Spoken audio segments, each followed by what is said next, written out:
మాకు ఏ కంప్లైంట్ వచ్చినా ఇప్పటికి కూడా ఇక్కడ అన్ని సమస్యల పరిష్కారం చేయగలుగుతున్నాం. కానీ వీళ్ళు చేసినటువంటి ఈ భూ వివాదాలు, ల్యాండ్ రిలేటెడ్ కాన్ఫ్లిక్ట్స్ అయితే భయంకరంగా తయారైనాయి. 22A ఉపయోగించారు, రికార్డ్స్ తారుమారు చేశారు, ప్రభుత్వ భూములు కొట్టేశారు, ఫారెస్ట్ భూములు కొట్టారు.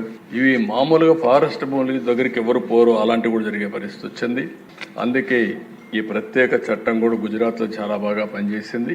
ఎవరైనా సరే ల్యాండ్ గ్రాబింగ్ చేస్తే, భూ కబ్జాలకు పాటుపడితే ప్రభుత్వం కేసు పెట్టిన తర్వాత దాన్ని ప్రూవ్ చేసుకునే బాధ్యత కూడా వాళ్ళపైనే ఉంటుంది. దాంట్లో మళ్ళీ ఏ మాత్రం కూడా ఉపేక్ష లేదు. అలాంటి పగడ్బందీ చట్టాన్ని కూడా తీసుకొస్తున్నాం. ఈ చట్టం ద్వారా ఎక్కడైనా ఎవరైనా సరే భూ కబ్జా చేయాలంటే భయపడే పరిస్థితి రావాల్సిన ఉంది. అలాంటి చట్టాన్ని కూడా తీసుకొస్తామని చెప్పి కూడా నేను మీకు తెలియజేస్తున్నాను. అదే మరిగా దిశ ఏరో టెక్నాలజీ, డ్రోన్స్ ఉపయోగిస్తున్నాం. ఇంకా మా వాళ్ళందరూ మాస్టరైజ్ చేస్తున్నారు. అవసరమైతే డ్రోన్స్ ద్వారా నైట్ పెట్రోలింగ్ కూడా చేయడానికి, పోలీస్ పెట్రోలింగ్ బదులు డ్రోన్ పెట్రోలింగ్ చేయడానికి కూడా శ్రీకారం చుడుతున్నాం. సీసీటీవీ కెమెరాలు పెడుతున్నాం, లేటెస్ట్ టెక్నాలజీ పెడుతున్నాం.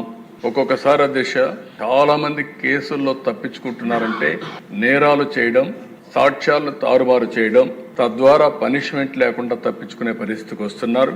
కానీ ఇటీవల డిపార్ట్మెంట్ మీరు చూస్తే చాలా గట్టిగా పనిచేసి 2-3 నెలల్లోనే శిక్షలు పడే కన్విక్షన్ వచ్చే పరిస్థితి తీసుకొచ్చారు. దానికి డిపార్ట్మెంట్ మనస్ఫూర్తిగా అభినందిస్తున్నా. ఇది వండర్ఫుల్ వర్క్.